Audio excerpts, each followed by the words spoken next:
This is the Moondrop Alice. It's the latest and greatest from the company. It has the possibility to become one of the greatest sound quality in the true wireless world for one reason. It has the same driver as the Moondrop KATO we have right here. And we're going to compare that today to see how the sound differs between wired and wireless. And also we have a couple of other best of sound quality recommendations here. So I'm actually super excited right now. Let's unbox it and get my first impressions right now. Selamat pagi! Good morning everyone, Kenneth here. Welcome to the exclusive first look at the Moondrop Alice. And of course, before we start talking about anything, let's open the plastic right now.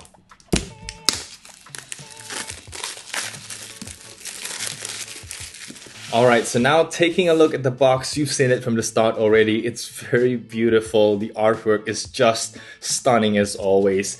And now we have the name Alice here with true wireless stereo and premium sound as the selling point. We're gonna talk about the price point a little bit later because it's gonna be a little bit of a sticker shock, but I'll tell you the reasons why, I guess, until I listen to it at the end of the video. I'll probably say it's worth it. Okay, so taking a look at the back of the box here, we can see that the earbuds itself looks like this. From the specs here, we can see that it has 8 hours of battery life in each earbuds plus 40 hours, which is 5 more charges inside the case. And also, a lot of people are going to complain about the codec and the lack of LDAC or any high-res LHDZ, whatever. We're going to talk later at the end why it's actually not that important. Okay, so for the frequency response itself, we can see that actually it gets very close to the target response of the VDSF Plus tuning that Moondrop newly developed for this one. So it is your usual VDSF sound curve, which is a modification from the Harman curve, which actually just means it sounds natural and spacious. But now with the VDSF Plus, it gets even more spacious. That's what they say. So let's get unboxing right now and take a look of what's inside. Alright, now we have a QC check paper, we have another artwork with some descriptions of how to charge the battery, and this is the Alice itself. I don't know why they put it like this, but I love the asymmetric look. Alright, so let's open it now. And as usual, for IEMs, you usually do this, you just press them from the bottom and pop it out.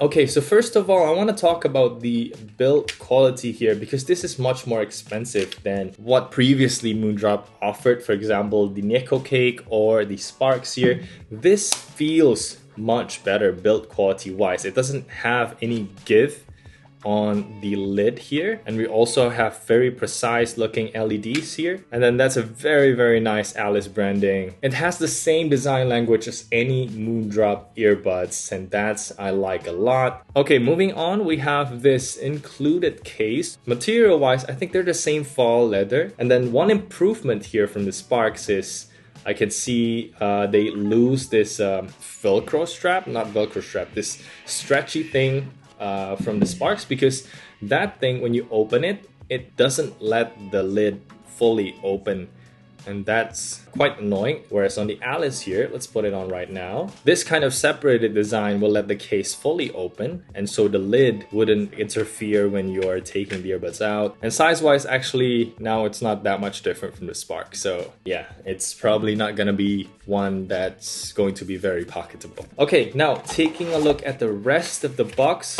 I don't think there's anything else down there. Here we have some more artwork. Actually, it's probably the same artwork. Yes, it is the same artwork with like a smaller postcard thingy as always. And then there is your book. So inside we can see the English part is in the center here, and yeah. Now moving on, we have a couple of different ear tips to choose from. Firstly, these are Moondrop's own spring tips. Looks very nice. It fits very nice as well. And now this probably comes as a surprise, but this ear tips, the second set of ear tips, comes from another company called Soft Ears, and they look different than the Moondrop spring tips. For example, let me take the large size one here. These have the tendency to be not large enough, and so if you need a larger type of ear tips, this will be a good choice. And also it serves as an alternative to actually optimize the sound, because I've heard that when using like wide bore ear tips, it prioritizes on treble, whereas on smaller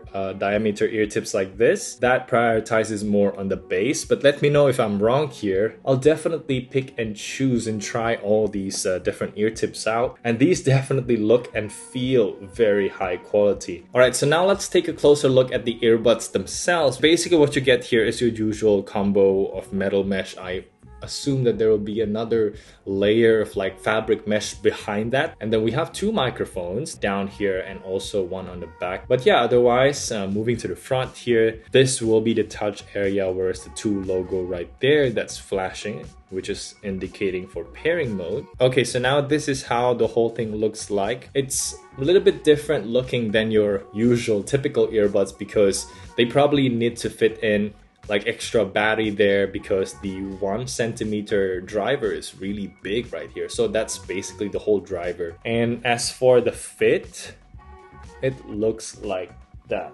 I've never felt anything like this. It felt oddly soft, like on your skin right here. And yeah, that's a pretty interesting design choice. Anyway, let's try and pair this to an Android phone now. Why? Because the QCC 51 chip, if I remember correctly, that supports Google Fast Pair, or at least it's supposed to. But so far I don't see any prompt coming up, and I only pair it as usual. Here I go to Bluetooth settings, so maybe they didn't implement that feature. And yeah, it's now paired. Let's check out the touch sensor there. No, not that part, this part. Okay, 1 tap, 2 taps, 3 tap. Okay, 3 tap is voice assistant. Okay, without further ado, I'm gonna take my time listening and comparing all these earbuds and let you know right after. Okay, Kenneth from the future here correcting Kenneth from the past who forgot to turn off Dolby Atmos, so the sound quality has been all wrong. Anyway, I got to script this a bit, so it should be better structured. We're gonna talk about the sound, price, and potential problems. And make sure you stay till the end, because we have one secret feature that even Moondrop themselves didn't mention. So hit the thumbs up if you're excited, and let's get started with the sound quality. If you've seen my Moondrop KATO review, I loved it so much because of how spacious the soundstage is, and most importantly, it has a very precise placement of instruments. Even it introduces depth into the mix, which I've never perceived on any other earbuds before. Now, in the case of Moondrop Alice, it gets close, like about 80-85% similar, so you get that spacious soundstage, excellent separation, and very nice balance tuning, but still it cannot match the precision of the wired counterpart. And in some songs, I noticed the wired KATO has stronger sub-bass power as well, although in some others it's not as apparent. Now, compared to the Moondrop Aria, the projection of where instruments are coming from, the size of soundstage actually is still superior on the Alice. But in terms of detail and definition, I would say they're about on par now. The only difference is the tuning. Aria has more bass boost to the Moondrop sound signature, which will be better for those who listen to a lot of pop or EDM songs. Whereas on the Moondrop Alice, this balanced sound suits more for those who listens to rock, jazz, like all these things that goes into the detail, also classical and live songs that would sound great on this thing too. Now, by extension, the Moondrop Sparks inherits this Aria tuning in a wireless package. So it's like the KATO to Alice, you get about 20% performance decrease, so to speak. And the difference between Sparks to Alice is very clear now. The definition is much better across the frequency. It has much wider soundstage.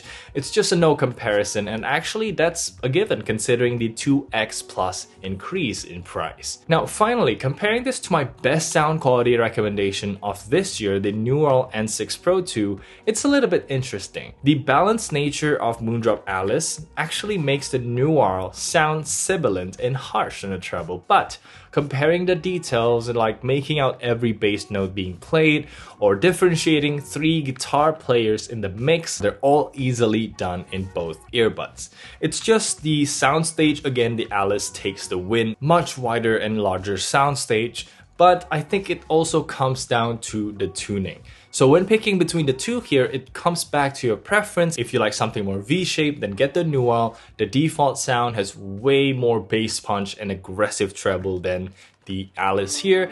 Also, as a bonus, it converts into a flat-ish sounding earbud, which actually sounds amazing too. But if you like a balanced tuning, no harsh trebles, controlled but detailed bass, just nice everything across the board, then the Moondrop Alice is the right choice. Okay, now I hope that gives a good idea of how the Alice performs. Honestly speaking, it's the best true wireless earbud sound I've ever heard to date. And you know what? This great sound quality I can enjoy with only AAC on iPhones. But let me explain. Up until this moment, I still struggle to hear any difference between SBC, AAC, aptX and its family, heck, even LDAC or LHDC. A/B testing them when I'm closing my eyes, just focus on the sound. Honestly, it feels like any little difference I can make out is a placebo effect. That's unlike the wired performance of KATO and wireless Alice that I can instantly hear better bass response and overall better definition. Basically, what I want to let you know here is the lack of LDAC support on the Alice is not a deal breaker. It still sounds very good, even on SBC. I'm telling you, it still destroys anything on the wireless world. And as a plus point, simpler codecs like SBC or AAC use less processing power, so you have a longer playtime, which is actually important in wireless setting. Otherwise, Moondrop claims the aptX adaptive advantage that can become low latency or high resolution depending on the application. And do subscribe because I'll do my latency test set in the full review. And so far, the only earbud that does this is the Soundpeats Air 3 Pro with the better than average QCC 3046 chip. So I'm having high hopes for this one since it uses one of the best Qualcomm has to offer, the QCC 5151 chip. And just for your info, actually the top of the line chip right now is the QCC 5171. It supports aptX lossless, Snapdragon sound, all very exciting stuff, but it's still very new. And at the time of development of the Moondrop Alice, I'm sure the flagship that was available to Moondrop was just the QCC 5151.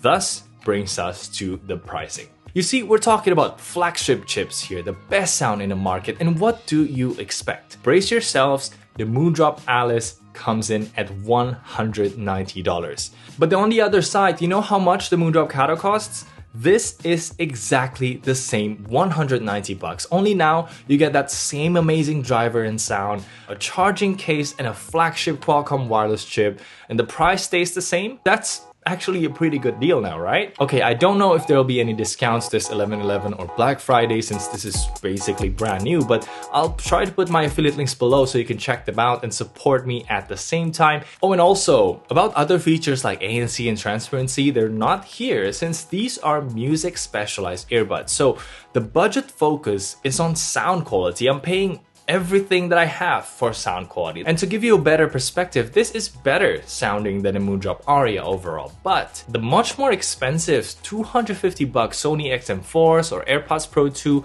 only manages to get right under the Moondrop Aria. So you get the point now, right? Now, let's talk about potential problems. Firstly, I'm still trying to figure out how to best take the earbuds in and out because you need to rotate them. If you take the left side with my left hand, that's actually the right hand. But actually, while writing the script, I noticed if I use my right hand to take the left earbuds and put it on my left ear, it'll work perfectly. But it feels weird to do this, and we'll see how this goes. Maybe I can get used to it. One more thing is the presence of electronic noise before and after music is paused. I've asked Moondrop about this and their engineer said it's the chip DSP noise that's paired with these high sensitivity drivers. They just, come out. But to be honest, this is a very faint sound. I even tried playing music at the lowest volume and found it not annoying at all. And also in my unit, that's more noticeable on the left than the right. So there is some variation degree here. You might not get anything, but I say it's not a deal breaker, just the limitation of the chip. If you're into IEMs, you'll see a ton of external external DACs that cost much more, and guess what it does?